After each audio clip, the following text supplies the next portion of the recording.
Hello there, welcome back to another video. Now this is going to be a relatively short video on the topic of histogram.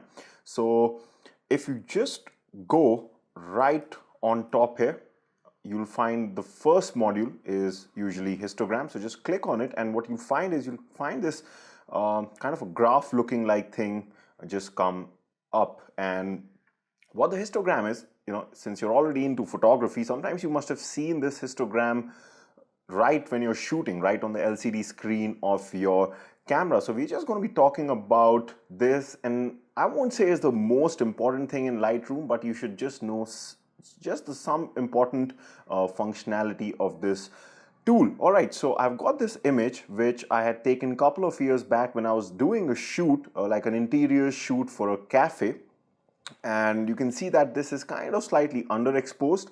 So the usual way is, we would raise shadows and we would go about our things, and you can, but till by now, you know that this is not too tough to edit, right? But I'm also going to show you how the histogram applies to this image. So first of all, what is the histogram?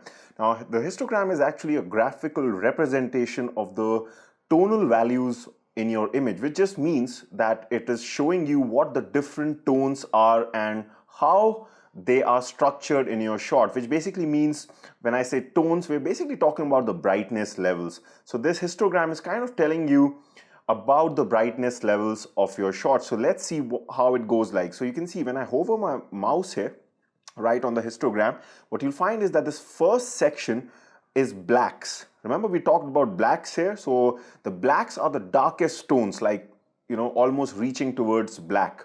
And then if I just hover here, the next part of this histogram is shadows. So you can see here, so shadows are slightly, kind of brighter than shadows, but they were still referring to the darker tones. And then you get your exposure. Exposure is nothing but the mid-tones. So when you increase this slider or decrease this slider, you're mainly working on something which is between shadows and highlights. So this is in the center. Then you have highlights, just like here.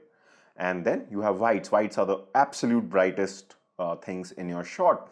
So it's kind of similar to what the sliders here offer, but this is like a graphical representation. Now, in this image, you can see this is kind of overexposed. That means right now it's being dominated by the darker tones. That means shadows and blacks. And therefore, you can see in this histogram that these mountains that you see, okay, I'm going to call them mountains. You can call them whatever you want, but these peaks, okay, let's call them peaks. I think that sounds more mature.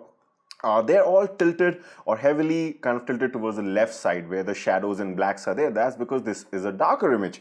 If this was a brighter image, like a superly overexposed image, then you'll just see the opposite. That means all these peaks would dominate the right hand side. That means the highlights and the white. So this is not really too tough to understand.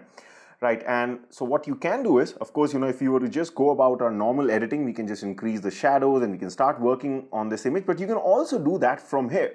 So for example, you can see that right now it's, blacks are being dominated. So this part, especially the left part of this image, is completely dominated by blacks and shadows. So what we can do is, one way was to use the sliders. We can also simply, if I just click when this black part is highlighted here, I can just start to drag this towards the right, and just keep an eye on the image when I do this, and you'll see that the blacks will start to kind of become brighter because we're pushing this histogram towards this side. So just keep an eye. Can you see that the image is getting brighter now?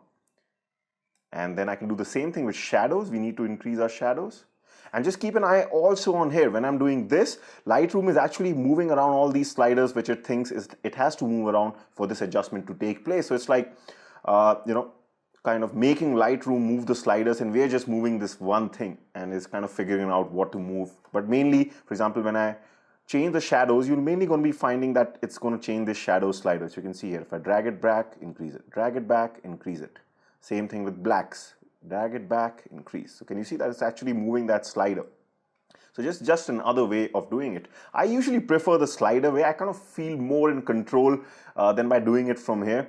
But this is also fine. Then let's say we have our exposure. Maybe it's kind of tilting towards the left side. So we can kind of increase it. So let's say, and can you see the mid-tones in the image? The average exposure of the image is kind of going up. You can see here. And let's say these brighter parts are your highlights, so we can, and your whites, so we can kind of pull them down because we want the outside stuff to be seen.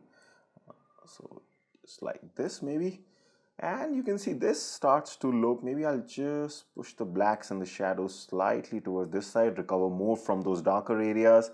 I think this looks pretty fine. So let's just check the before and after. You see, that's a huge difference. So this time instead of this, we are working from this. So when the histogram kind of looks like this, that means when the peaks are, it's like exactly like a mountain, you know, like the peaks are dominating in the center and not the left or right. That is usually considered kind of a good exposure for an average image, but this is not correct for every image. You know, for example, sometimes you want the image to be dark or too bright, maybe for an artistic purpose. Let's say like if you've done my studio photography for beginners course, I teach you how to do something called as low-key photography, where everything is black and you just have that light on your subject. So in that case, of course, this all will be mostly towards the left because we're using a black backdrop, everything is dark. So it's not to say that you always have to get this in the center, but I'm just talking about an average image like this, where you don't want anything to be too bright or anything to be too dark for an artistic purpose. So then this can kind of give you a rough idea that this should roughly be in the center and not, you know, dominant towards either side.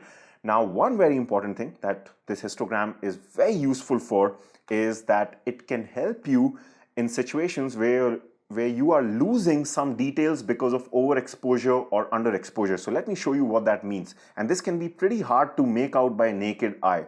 So I'm going to show you its importance. For example, let's say that I have got these whites here, and let me just push this slightly here. That means I'm just brightening up this image like this. And can you see that now we have really brightened this, and a lot of these peaks have gone towards this side, and this is starting to get that overexposed look.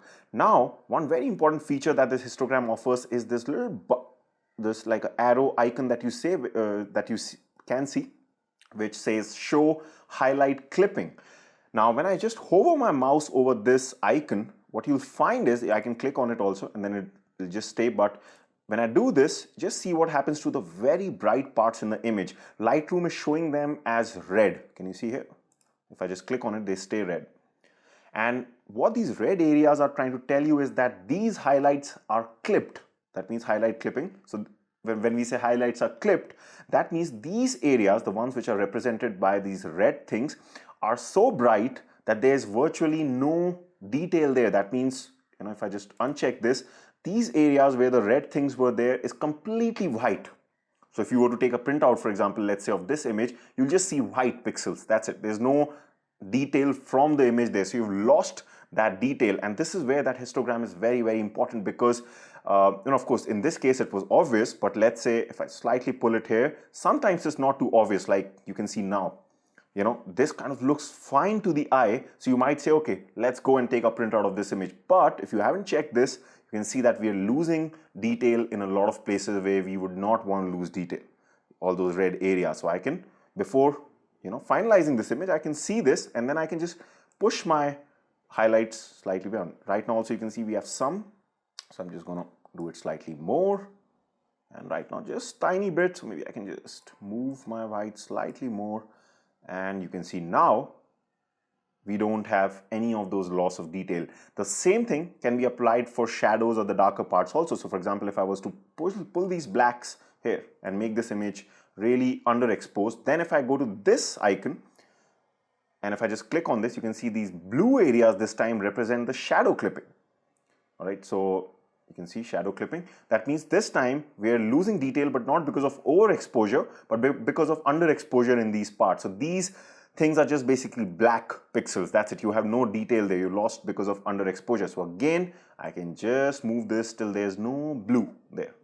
So sometimes these can be, again, like let's say if I leave it here, it can be very tough to make out from the naked eye that, okay, we've lost details here. But if I click on it, boom, we have lost detail on the chairs, also on this part, you can see here.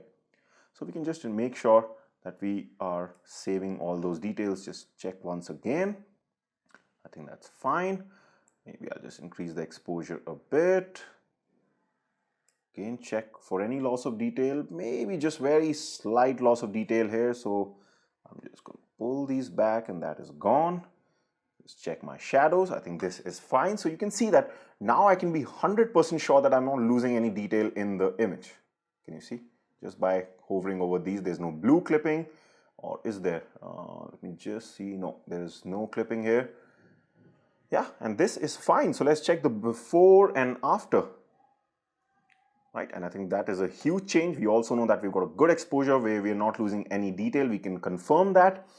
So what you can do is you can work around normally with the sliders like we've been doing before, but once you're done once you do, you're finished with your editing, you can always just hover your mouse over here to see whether you lost any detail or not. So this is where I feel the histogram is very, very important in Lightroom. So yeah, this was supposed to be a short video. I know we've kind of made it longer, but I think it was an important video. I hope you like this video. I'm going to see you in the next one. Bye for now.